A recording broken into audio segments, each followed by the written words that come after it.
At my mom's birthday, she raised her glass and said, "I'm proud of all my kids. Except one." Everyone laughed.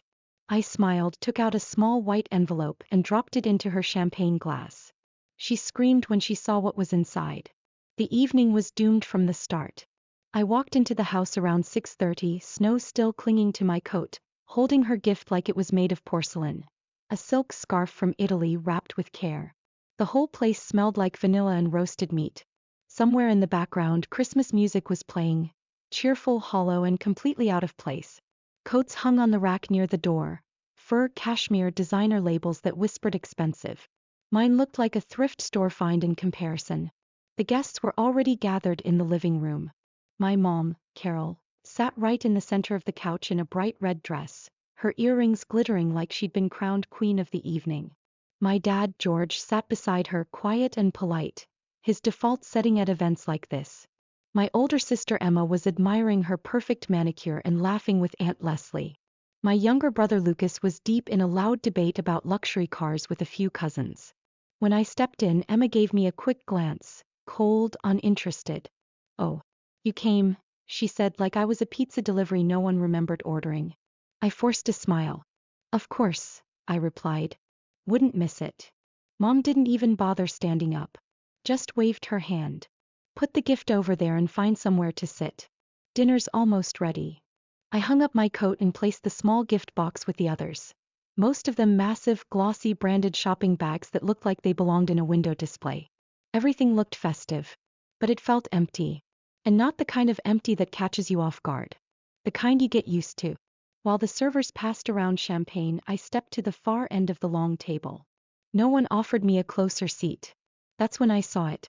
Above the fireplace where the old family portrait used to hang, were two large framed photos.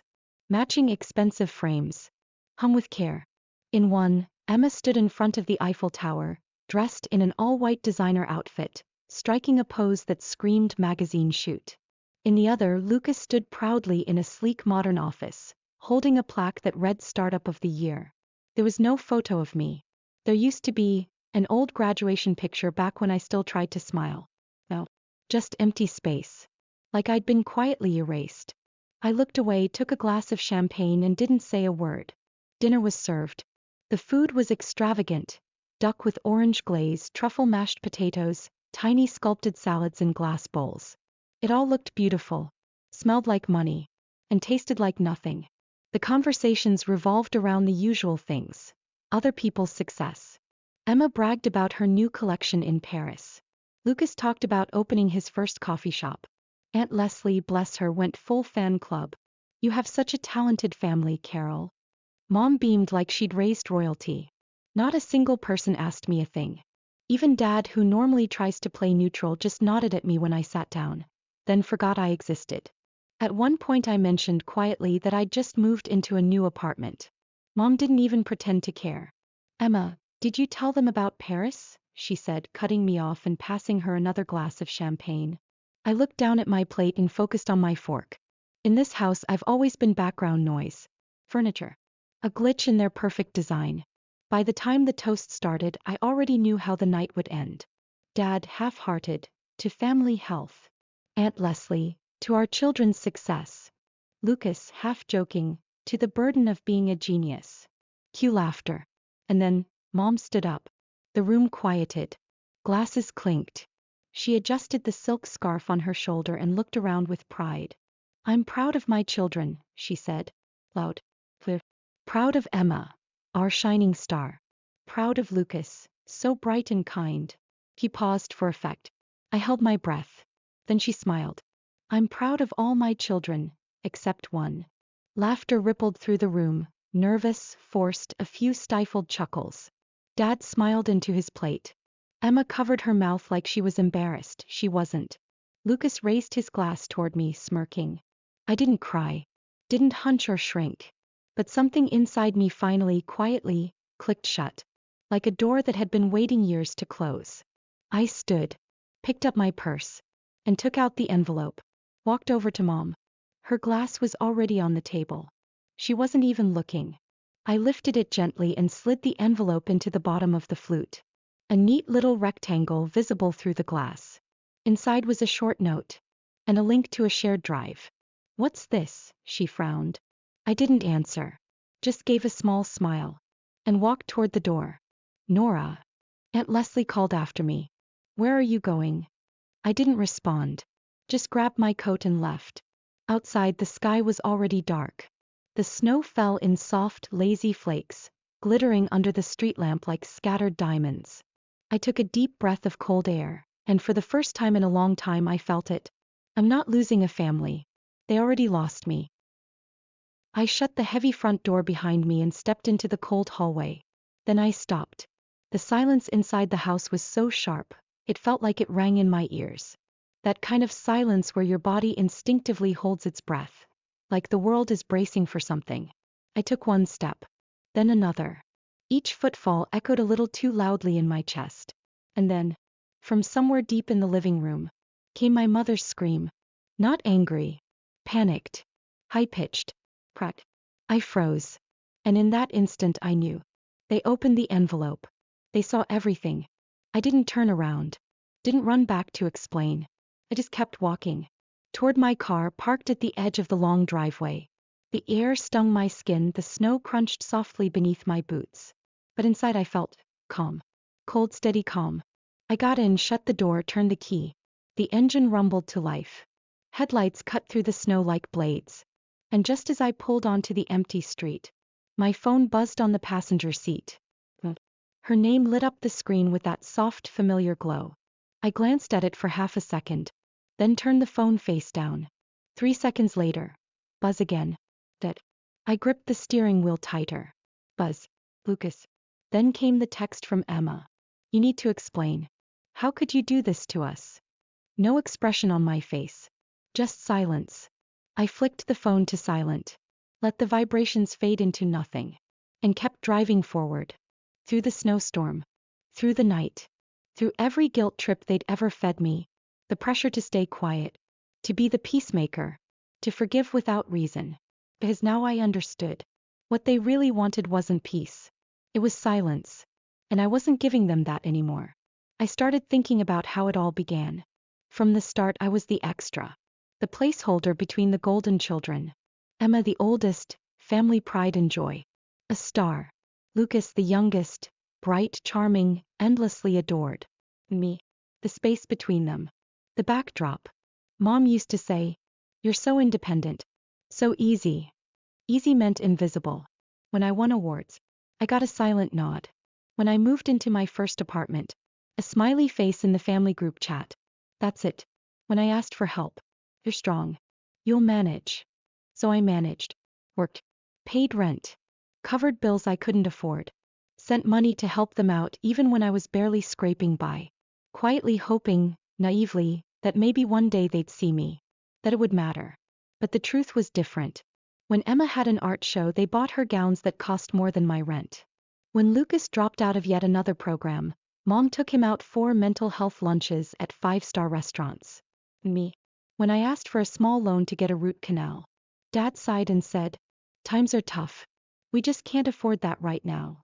Meanwhile, they were shopping for Emma's new car. It might have stayed buried if not for one slip. A passing comment from Mrs. Burton. "Such a shame they sold that house near the park. Your grandfather was so proud he left it to you." That stopped me cold. What house? Left to me? I didn't believe it at first. So I dug. Property records. Tax filings. Old estate paperwork. City archives. And there was a will, clearly naming me as the heir to the house. Forged authorizations signed behind my back. Bank records showing years of rental income going straight to my parents' accounts. Thousands and thousands of dollars, while I rationed groceries and worried about rent. I sat with it for a long time. Do I tell them?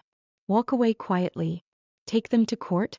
But the decision came the night Mom lifted her glass and said, "I'm proud of all my kids except one." And everyone laughed. Emma smirked. Lucas raised his glass at me like it was some kind of inside joke. That's when I knew. There would be no apology. No admission. No closure. Just them. And their story where I was the problem. And now, driving through the dark, phone buzzing in the seat beside me, I knew one thing for sure. I did the right thing. I chose myself. and I would never let them choose for me again. I woke up the next morning to silence. The phone had finally stopped buzzing. When I opened my eyes, the screen was lit up like a Christmas tree. 53 missed calls. 27 texts. 11 voice messages. Dad, Emma, Lucas. Even Aunt Karen, who I hadn't heard from in 10 years, suddenly remembered I existed. I scrolled through the messages with one finger. Some were desperate. Sweetheart, we can fix this. We're family. Some were threatening. If you go public with this, you'll destroy all of us. And a few were just plain nasty. Typical. You've always been ungrateful. I set the phone down. Didn't answer a single one.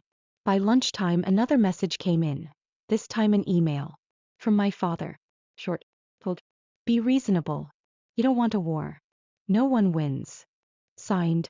Family is everything. His go-to phrase whenever he wanted to sweep something under the rug. Later that evening, another message from Mom. I'm sorry if we hurt you, but since you've clearly found out, maybe we should talk. We're open to discussing compensation. Compensation. Not we want to make things right. Not we betrayed you and we're sorry. Just compensation. Like I was some disgruntled vendor and not their daughter. I closed the email. Turned off my phone. 2 days later, the rumors started. First, a college friend reached out. Your mom told people you turned down the inheritance because you were focused on your career. Then a neighbor sent me a screenshot from Emma's Facebook. Sometimes jealousy ruins even the strongest bonds. It's sad to see how greed changes people. And that's when I realized they'd launched a full-blown campaign. The goal was simple. Discredit me. So that if the truth ever came out, people would already be doubting my side. It was textbook.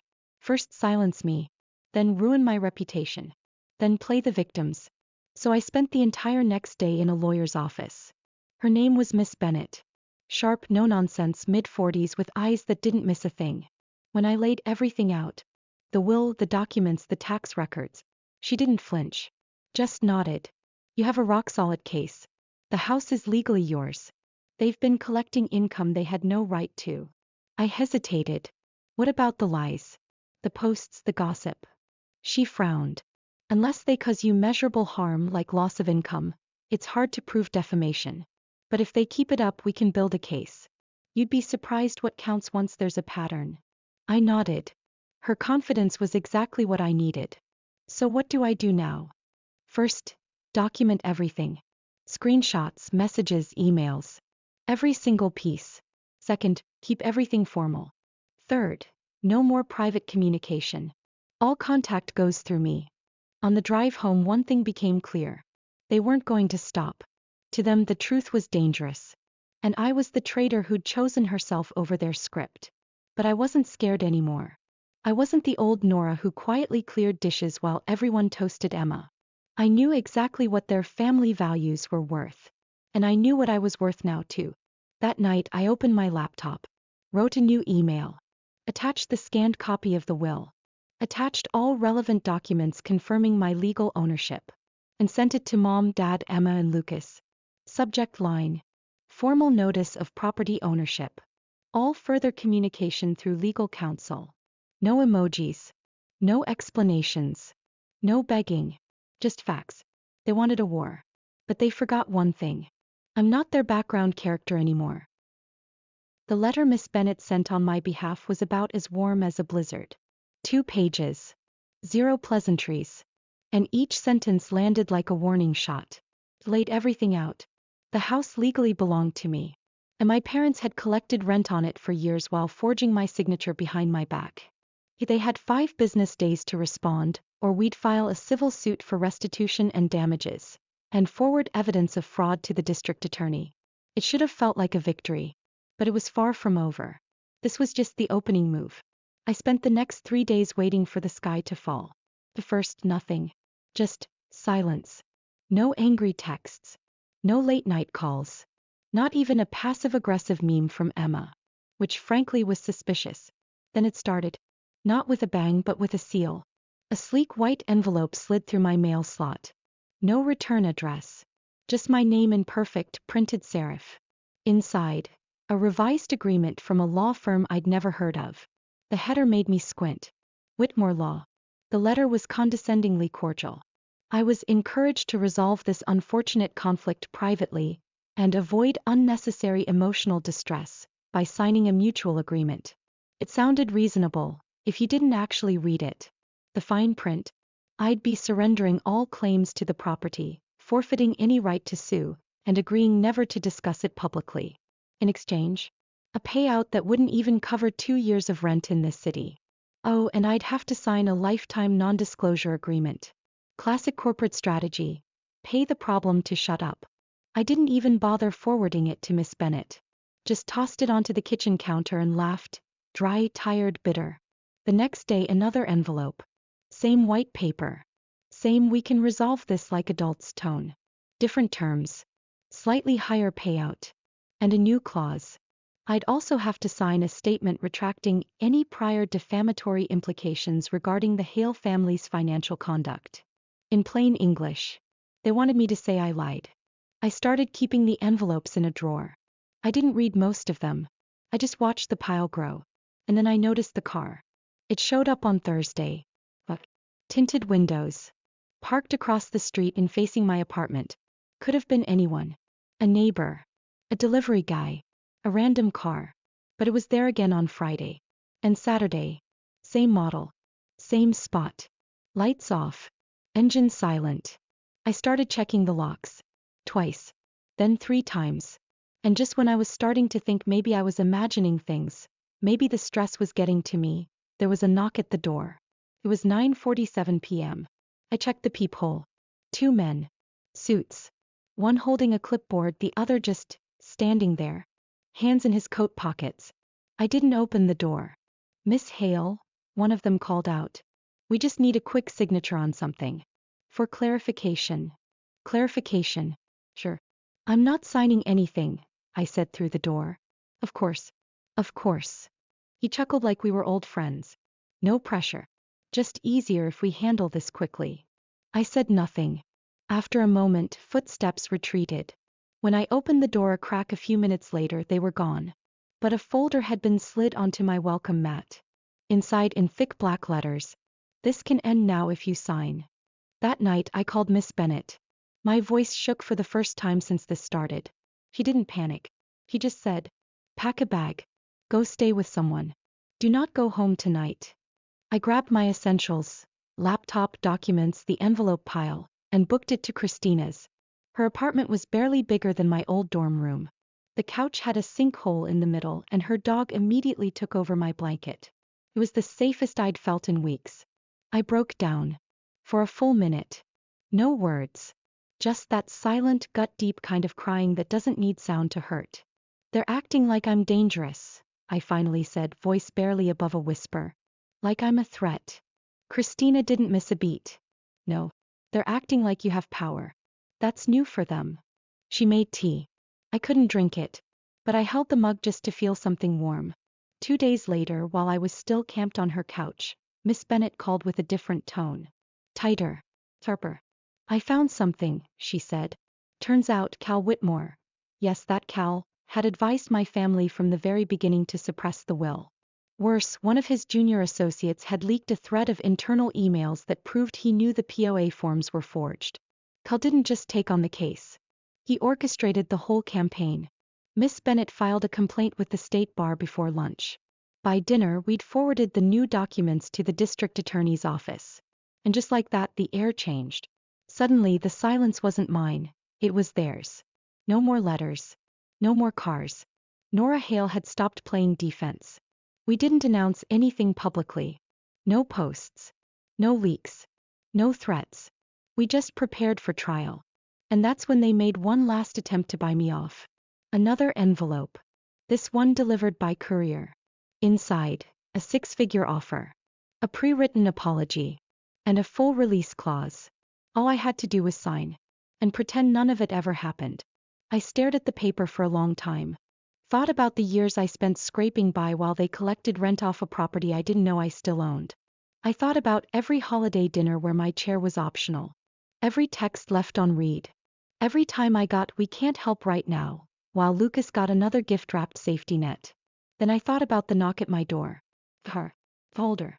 and I set the offer on fire. Literally. Christina's sink had scorch marks for a week. Worth it. The next morning the DA's office called. We're moving forward with criminal charges, the woman said. Forgery. Fraud. Possibly identity theft. We'll need you to confirm some signatures in court. I said yes. I didn't even flinch. They say courtrooms are where the truth comes out. That's generous. Courtrooms are where truth shows up wearing a blazer, sits stiff in a chair, and hopes someone believes her before she runs out of time. The day of the trial I wore navy. Not black, too grim. Not gray, too apologetic. Navy said, I'm not here to mourn. I'm here to be heard. Cal Whitmore was already at the plaintiff's table when I walked in. Expensive haircut. Gold watch. Perfectly folded pocket square, like he was auditioning for a legal drama where no one ever loses. He didn't look at me. Mom did. Just briefly. She was sitting beside Dad, who looked like he hadn't slept in a week. Emma wasn't there. Lucas was. His expression said, I didn't sign up for this. Which was funny considering he actually had signed things. Illegally. I sat beside Miss Bennet, who passed me a folder and whispered, Stay calm. Let the evidence speak first. She had a highlighter behind one ear and a gleam in her eye that made me feel like maybe, just maybe, I wasn't alone in this. The opening statements were polite knives. Cal stood and painted me as a once estranged family member, suddenly interested in her late grandfather's estate. A woman possibly confused by grief and motivated by spite. I didn't flinch. I just thought he's good. Not truthful, but good. Then Miss Bennet stood. She didn't raise her voice. Didn't pace. She just let the facts land one by one. The will clearly naming me as the sole heir to the property. The forged power of attorney documents. Years of rent flowing into accounts I didn't know existed. The sudden smear campaign once I questioned it. She ended with, this isn't about family tension. It's about theft. And sat down. Testimonies followed. The handwriting expert explained how my signature had been digitally copied and pasted onto rental agreements. Then came the surprise. Mrs. Burton. Yes, that Mrs. Burton, the chatty neighbor whose slip-up started this whole thing. She testified that my grandfather had often talked about the house being for Nora. Not for the kids. Not for the family. For me. She even brought a Christmas card from him addressed to me with the line, Hope this house brings you peace one day. Cal tried to shake her. Isn't it possible you misunderstood? Mrs. Burton smiled. I misunderstood a lot of things at my age, sir. That wasn't one of them. There was a beat of silence. Even the stenographer looked impressed. When it was my turn to speak, I kept it simple. I told them I hadn't known the house was still in my name. That I'd spent years believing it had been sold. That I'd worked, struggled, and stayed quiet, until I couldn't anymore. I didn't cry. I didn't yell. I just told the truth like it was math. The judge took a recess. And when he came back he looked tired. But resolute. The court finds in favor of the plaintiff, Nora Hale. Full ownership of the property is restored to her. The defendants are ordered to repay all rental income collected over the past 3 years with interest. Attorney fees to be paid by the defendants. I didn't smile. Not yet. I just let it wash over me, like a storm finally breaking after years of waiting for thunder. Cal asked to speak privately. Denied. Dad muttered something. I didn't hear it. Lucas looked at the floor like it owed him something. But Miss Bennet turned to me and said quietly, This isn't over. But it's yours now.